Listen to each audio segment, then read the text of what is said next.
bem, gravando? Gravando. Hoje a gente, vai falar sobre 6 modelos teológicos, né, relacionados à Trindade, né. Semana passada falamos sobre heresias. Vimos aí que desde muito tempo as pessoas têm um entendimento equivocado a respeito da Trindade, mas hoje vamos falar, né, do entendimento teológico a respeito da Trindade. Tudo isso que a gente viu, né, tem bastante de teologia junto, mas o que eu trago hoje nessa manhã são outras ideias relacionadas à Trindade que teólogos ao longo dos séculos foram transmitindo aí para a igreja, né? São 6, mas obviamente se a gente fosse fazer uma pesquisa bem, né, profunda, a gente encontrar muitos outros modelos, mas acho que esses aqui ilustram bastante a questão do pensamento cristão, né? Deixa eu só alterar aqui para colocar um ponteirinho, para ficar mais fácil a localização. E aí a gente já segue com o conteúdo. Então, tá aqui, vamos lá? Muito bem. O primeiro modelo que a gente tem, esse que nós conhecemos através de 3 homens, são chamados aí de pais capadócios, né? Ou os capadócios, na verdade, né?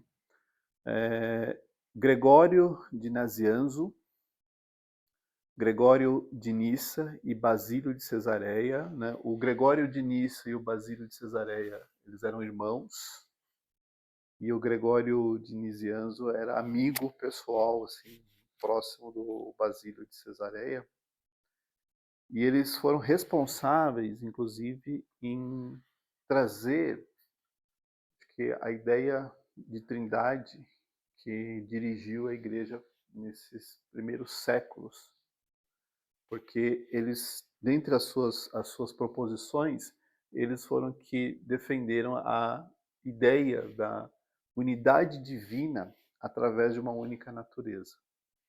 E isso eu comentei com vocês ao longo das aulas, né, que pensa que, né, Deus, como ser supremo, né, o Pai, Filho e Espírito, tem a mesma natureza. Não tem o pai mais poderes que o filho, ou mais conhecimento, ou não. Os 3 são exatamente iguais, em todos os aspectos, em todos os sentidos.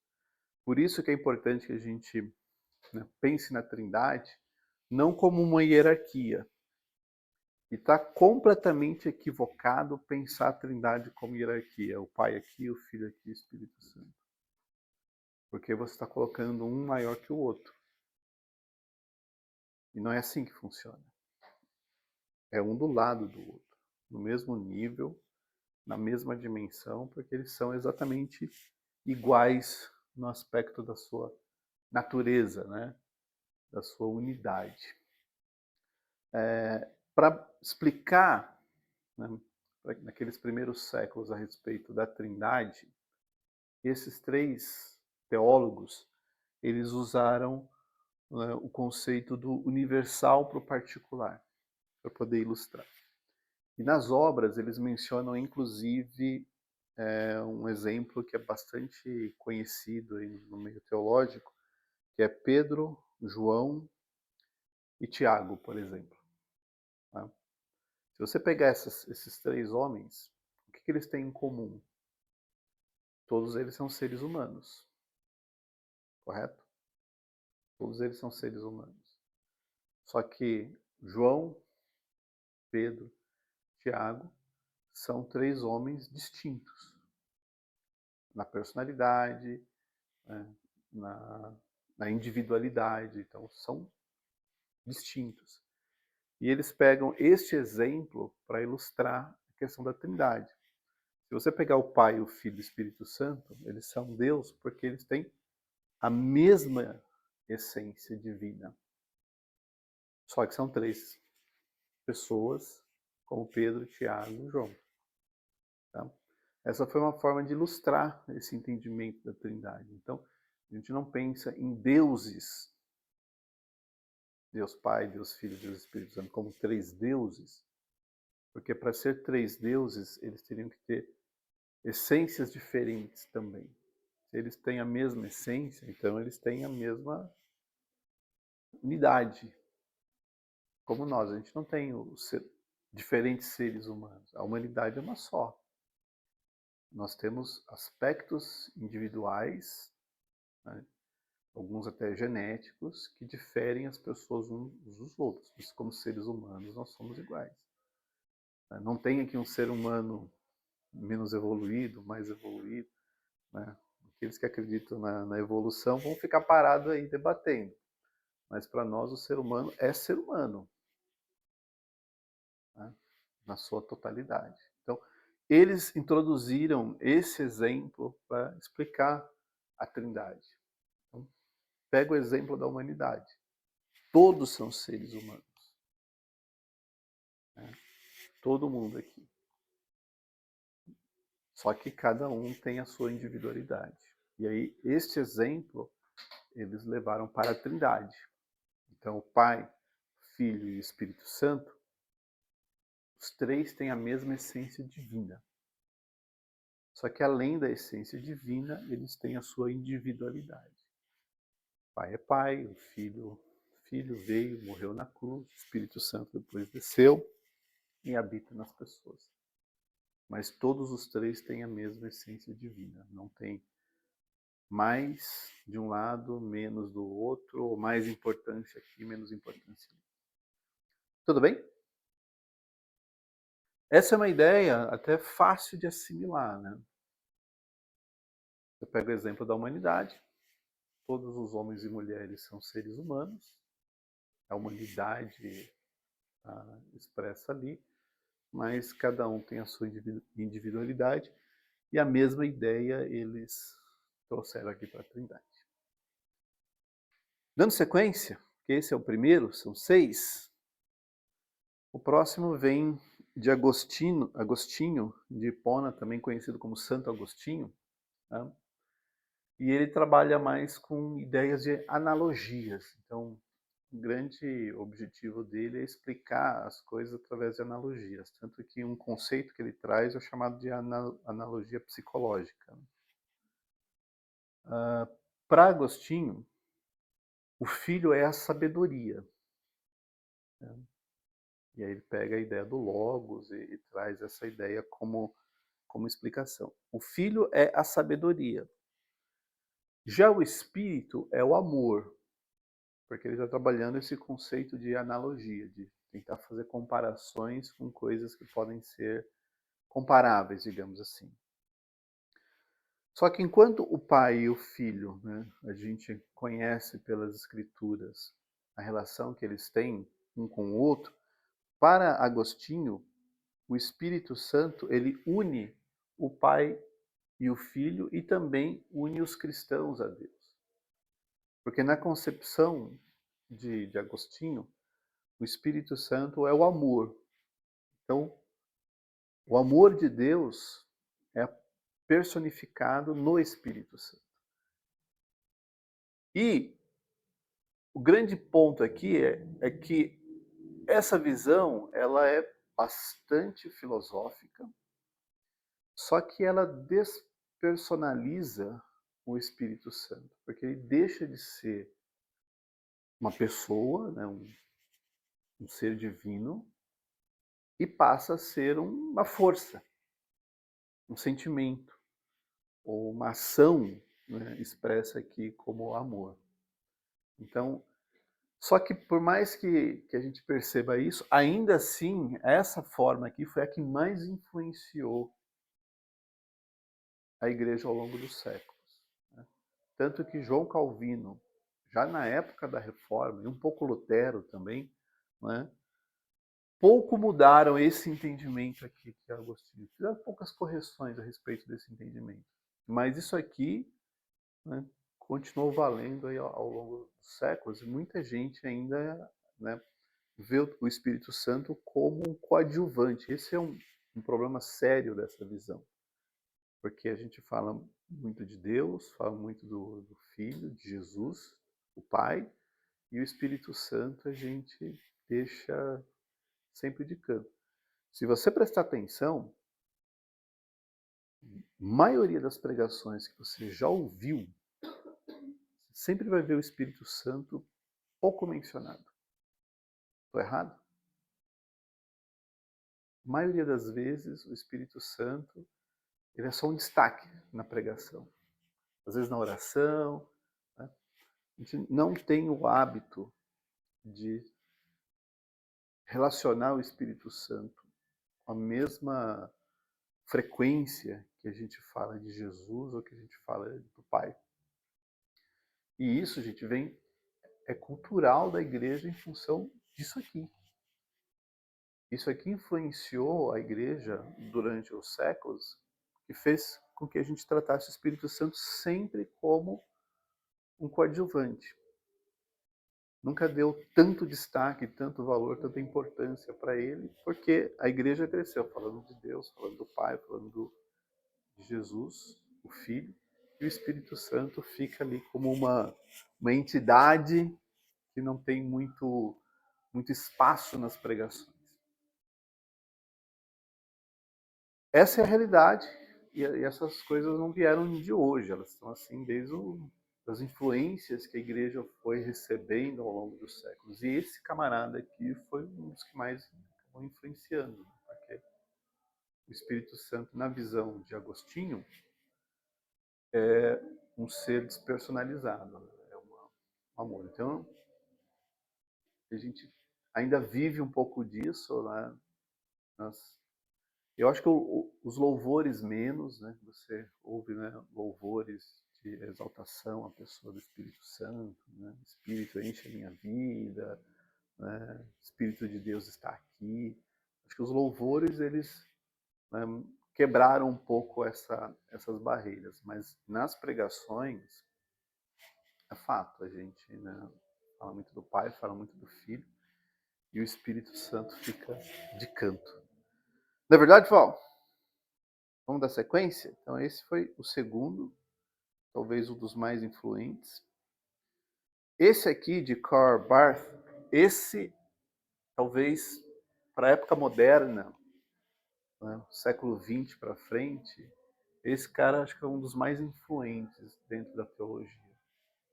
E ele divide bastante opinião, porque tem aqueles que, né, apoiam e acreditam na teologia bartiniana, vamos dizer assim, tem aqueles que vão para o caminho mais clássico. Agostinho, São Tomás de Aquino, João Calvino e por aí vai. Né? Qual que é o objetivo desse modelo teológico? Está exatamente na frase que o próprio autor, né, traz.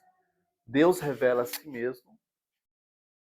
Então não é a teologia que revela Deus, não é os pastores, bispos, apóstolos que revelam Deus. Deus revela a si mesmo. E ele revela a si mesmo por meio de si mesmo. Então ele mesmo é quem se revela. Tá? E o grande ponto aqui dessa teologia sobre Trindade é que o Filho vem e revela o Pai. Jesus fez questão de dar esse destaque. Eu vim aqui para fazer a vontade do Pai. Ele nos ensinou a orar ao Pai. Ele nos ensinou a pedir as coisas no nome dele para que o Pai conceda. Então você vê Jesus muito, né, apontando tudo em direção ao Pai. Nessa teologia, o Espírito Santo revela o Pai e o Filho. Por isso que, nessa concepção, a humanidade não tem capacidade sozinha de conhecer e entender a verdade de Deus. Sem o Espírito Santo, você lê a Bíblia, não entende, você ouve a mensagem, não entende, porque, humanamente falando, o ser humano não tem capacidade desse discernimento espiritual. Nessa teologia, o Espírito Santo ele é fundamental para que homens e mulheres entendam as verdades de Deus. Sem a presença do Espírito Santo, a gente lê, mas não entende completamente aquilo que a gente está lendo. E aí tem um versículo que apoia um pouco essa ideia, que é quando Filipe encontra o eunuco, e o eunuco estava lendo o livro de Isaías, e o Filipe pergunta, você entende o que você lê? Não, né? Eu não sei, eu estou lendo aqui uma passagem, eu não sei se ele estava falando, o profeta estava falando dele mesmo, Isaías está falando dele, está falando de outra pessoa, eu não consigo entender. Aí, Filipe, naquele momento, estava sendo totalmente dirigido pelo Espírito Santo, explica para o eunuco crê naquilo que ele está ouvindo, se batiza, e aí o mesmo Espírito que antes estava dirigindo Filipe, agora passa a dirigir o eunuco passa a entender mesmo. Essa ideia traz como principal mensagem a questão de que sem o Espírito Santo nós não conseguimos entender as verdades de Deus. Elas parecem loucura, né? Estão conectando os versículos que dão suporte para essa ideia. Eu particularmente acredito que sim, sem o Espírito Santo, o homem pode ler as Escrituras e entender muitas coisas, mas não vai entender todas e talvez nem acredite naquilo que está lendo. O Espírito Santo é fundamental para modelar a nossa cosmovisão, vamos chamar assim, a nossa percepção do mundo. Sem ele, aquele livro é só um livro. Mas com ele, aquele livro ganha um outro sentido, ganha uma outra importância para nós. Meu irmão, fala para ele, que quando vai ministrar, ele prega, né? E a esposa dele que lê, assim, ó, ele não sabe ler. Ele não sabe ler. Não. Ela lê, ele entende a passagem, vai pregar, né? Prega, você acha que ele está lendo ali, está pregando, e ele consegue fazer a pregação inteira sem olhar ali de ler o que está pela a esposa que leu, ele entende. Aí a gente fala assim, não pode, é o Espírito Santo, porque não tem como, né? Uma pessoa sem saber ler é o Espírito Santo agindo. Né? Por isso que o Espírito Santo ele é fundamental na nossa vida, para que a gente entenda quem pode discernir a mente do Senhor, né? Somente o Espírito Santo consegue trazer para nós a revelação dos pensamentos de Deus, para que a gente consiga entender, viver, experimentar tudo aquilo que Deus tem para nós. Continuando, então esse aqui é o terceiro. Esse aqui, Karl Rahner, já tem uma ideia um pouco diferente, né? Para ele, a Trindade é uma questão de você refletir o papel do Pai, do Filho e do Espírito Santo como agentes da nossa salvação. Então, Pai, Filho e Espírito Santo, eles estão aí e cada um deles tem um papel para salvar a humanidade. O Pai sozinho não salva, o Filho sozinho não salva, o Espírito sozinho não salva. É a comunhão dos três que promove a salvação. É por isso que ele conecta João 3,16 com João 14, João 17, na verdade, falando, olha, o Pai enviou o Filho e agora eu vou pedir para o Pai enviar o Espírito Santo. Então, não é nem o Pai sozinho, nem o Filho sozinho, nem o Espírito Santo. Os três estão em ação para salvar a humanidade. Então, a salvação nossa está totalmente ligada com a ação da Trindade. É o Pai, o Filho e o Espírito Santo agindo para salvar cada um de nós. Continuando, mais um. Então, o mouse está aqui, muito bem. Né? Vamos dar sequência? Robert Jenson. Esse aqui é bastante interessante, gente. Bastante interessante. Né? Esse teólogo, ele propõe que Pai, Filho e Espírito Santo, né, são o nome próprio para Deus que os cristãos conhecem através de Jesus Cristo. Qual que é a ideia dele? A ideia dele é o seguinte: Deus é um nome genérico que se usava tanto para o nosso Deus quanto para Zeus, Baal, todo o mesmo nome. Se você pegar a raiz é a mesma. Tá? O que Jesus veio fazer? Jesus veio dar personalidade para esse nome. Então, quando você tem o Pai, esse Pai é um nome próprio para Deus, é para gerar uma identidade de quem Ele é. E ele faz uma provocação. Né? Se alguém perguntar para você, quem é o seu Deus? Como que você responderia?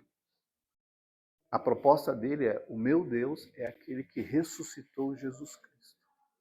E que é o Criador de todas as coisas. Esse é o meu Deus. Ele não é só o Criador de todas as coisas, mas ele é aquele que também ressuscitou Jesus Cristo. Então, esse modelo de trindade é muito interessante porque traz uma abordagem que prioriza o conceito pessoal de Deus. Deus tem nome, não é só Deus, é Pai. Né? O Filho tem nome, né? Jesus. E o Espírito tem nome, Espírito Santo. Tá? Para ele, é muito importante que nós, como cristãos, enxerguemos, né, Deus de forma pessoal. Né? O Pai, o Filho, o Espírito Santo.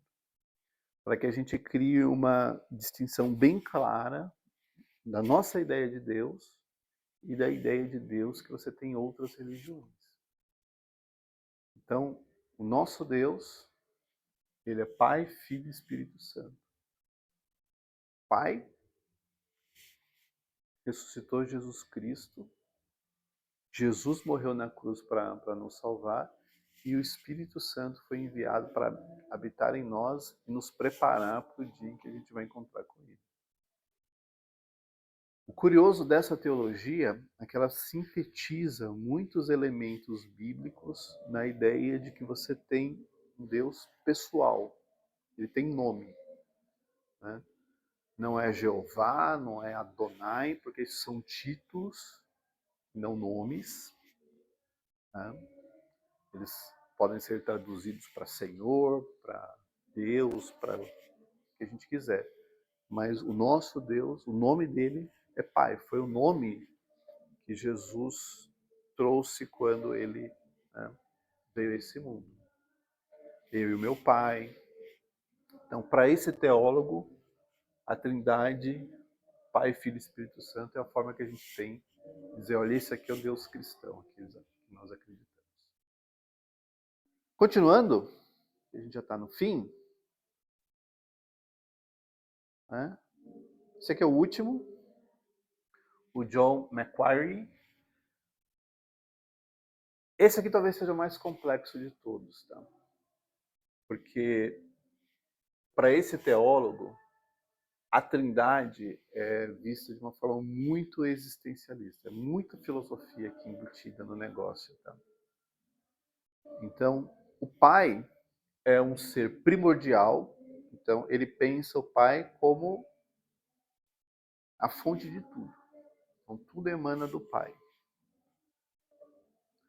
Para ele, o Filho é aquele que comunica o Pai. Por isso que ele conecta essa ideia com a ideia do Logos.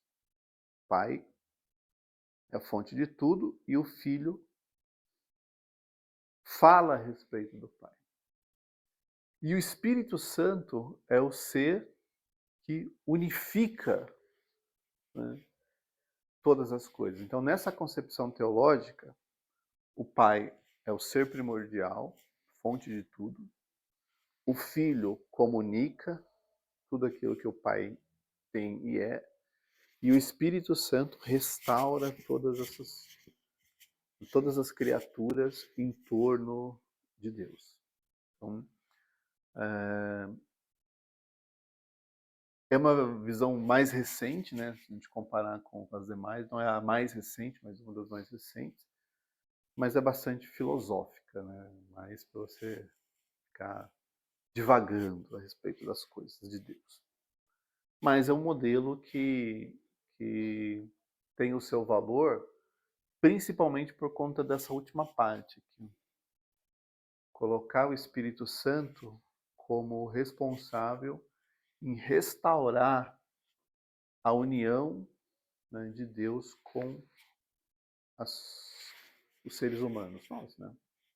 Então coloca o Espírito Santo como aquele que, olha, né, enchendo essas pessoas, selando essas pessoas, colocando dons nessas pessoas. O Espírito Santo tem o papel de restaurar a nossa relação com Deus para aquela relação original, né, lá do Jardim do Éden, antes do homem pecar. Esse é o objetivo. Terminamos por aqui, né? Esse é um conteúdo que eu tinha separado para a aula de hoje, né? A gente sempre ouve falar do Pai, Filho e Espírito Santo, 3 pessoas, etc. e tal, mas no final é um assunto bastante complexo, é um assunto que rende bastante história e que, sendo bem honesto, não tem uma conclusão. Não tem.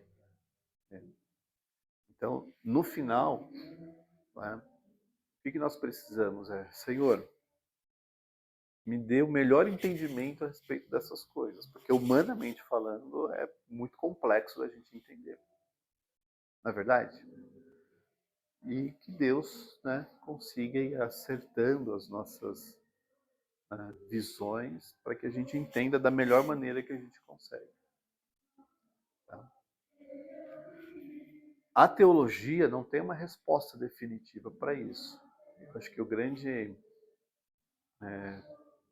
valor que a gente vê nessas aulas, 1 dos, na verdade, né, é exatamente perceber isso, que não é na teologia que a gente vai encontrar a resposta para a Trindade. Não tem. A Bíblia não traz uma fórmula para a Trindade. Mas o que a Bíblia mostra é que nós temos o Pai, o Filho e o Espírito Santo. Os 3 são exatamente iguais em poder, em divindade, qualquer outra coisa.